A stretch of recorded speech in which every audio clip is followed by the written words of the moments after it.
Hello guys, welcome back to my channel. तो आज मैं एक्सप्लेन करने वाली हूँ एक कोरियन ड्रामा जिसका नाम है व्हेन लाइफ गिव यू टैंगराज। ये एक बहुत ही सिंपल लव स्टोरी है जो कि बहुत ही अट्रैक्टिव है। जब आप इसे देखोगे तो बहुत ही ज़्यादा इमोशनल हो जाओगे। ये स्टोरी शुरू होती है एक सोयू नाम की लड़की से जो कि अपनी माँ से बहुत प्यार करती है।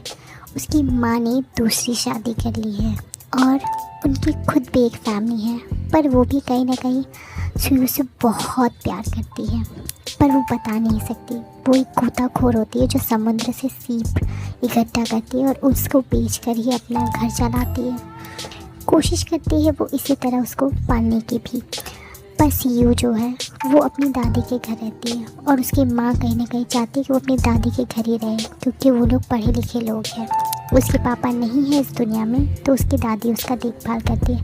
उसके चाचा उसके साथ अच्छा सलूक नहीं करते हैं, वो उसके साथ भेदभाव करते हैं। तो सुई की माँ चाहती है, एक दिन अचानक से उसे गुस्सा आता है और सुई को वो अपने घर ले आती है और वहीं उसे रखने लगती है और उसकी पढ़ाई कराने लगती है। पढ़ाई करते करते वो पढ़ाई में बहुत अच्छी होती है। तो यहीं से हमारे सीन में एंट्री होती है हीरो की, जो कि बचपन से सीयू को बहुत पसंद करता है। जहाँ पे सीयू की माँ मछलियाँ बेचती थी, वो उसी बिजनेस में मैन का बेटा होता है। ये एक छोटी सी बिजनेस होती है, पर वो लड़का अपने घर वालों की डांट सुनकर सीयू को मछलियाँ देने आता था। सीयू के लिए एक्स्ट्रा मछलियाँ लाता था और तो और उसके लिए बहुत कुछ करता था। वो उसी मन ही मन में बचपन से ही बहुत प्यार करता था। पूरे गांव वाले ये चीज़ जानते थे। ये एक स्वीट सी लव स्टोरी है, पर शायद कुदरत को ये मंजूर नहीं था। सीयू की जो माँ होती है वो धीरे धीरे बीमार पड़ने लगती है और बहुत जल्दी वो मरने वाली होती है। तभी सीयू को वो कहती है कि बेटा, मुझे चाहे कुछ भी हो जाए तो अपना देखना, तो किसी की भी जिम्मेदारी मत लेना, अपने छोटे भाई बहन के भी नहीं। तेरे पापा बहुत मतलबी है, वो तुझे रोकने की कोशिश करेंगे पर तुझे नहीं रुकना है। तुझे सिर्फ और सिर्फ अपने करियर पे ध्यान देना है। ये कहकर उसकी माँ चल बसती है। उस दिन ये पूरा परिवार बहुत शांत हो जाता है, बहुत गम में डूब जाता है। इन्हें कुछ समझ में नहीं आता कि ये क्या करे, पर इस मौके पे भी वो लड़का उसका खूब ख्याल रखता है। वो उसे अपनी हर तरीके से हेल्प करता है, उसके लिए खाना लाता है, उसके लिए सब कुछ करता है। तभी वो लड़की उसे कहती है कि मैं तुमसे खाना नहीं मांग रही हूँ, तुम मुझ पर तरस मत खाओ। तो वो लड़का कहता है कि तरस में नहीं, तरस खा नहीं रहा हूँ, ना मैं तुम्हें दे रहा हूँ, ना ही तुम भिखारी हो जिसको मैं भीख दे रहा हूँ या जिसको मैं खाना दे रहा हूँ। ऐसा कहकर वो वहाँ से चला जाता है।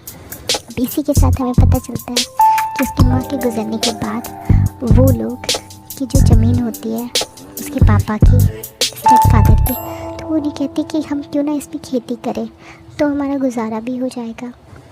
तो उसके पापा को ये आइडिया अच्छा लगता है और वो सारी जिम्मेदारी उसी के ऊपर दे देते हैं। इसी से वो लोग कैबेज की खेती करते हैं, जिसे पत्ता गोभी कहा जाता है।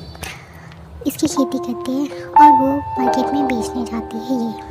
अब जब वो बेचने जाती है तो वो लड़का उसके बगल में ही बैठता है और वो पूरी तरीके से उसके ढाल के जैसे काम आता है, उसकी हर तरीके से रक्षा करता है।